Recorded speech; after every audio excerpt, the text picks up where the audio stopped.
Hey everyone, welcome back. Here's how you can transfer your eSIM from one Samsung to another Samsung. So head to connection, then click on this option called SIM card manager.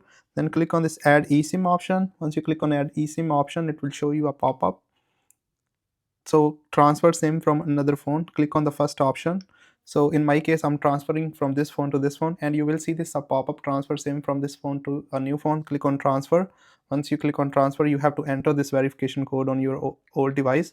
Once you does that, then it will start the initiate the process transfer on your new phone. Click on transfer. So transfer, it will show you this option. Click on transfer, then you will see another option, transferring SIM. So the SIM card is transferred successfully. So click on OK. Then your SIM card has been successfully transferred to your new device. Thank you for watching. If you find this useful, please consider like and subscribe to this channel.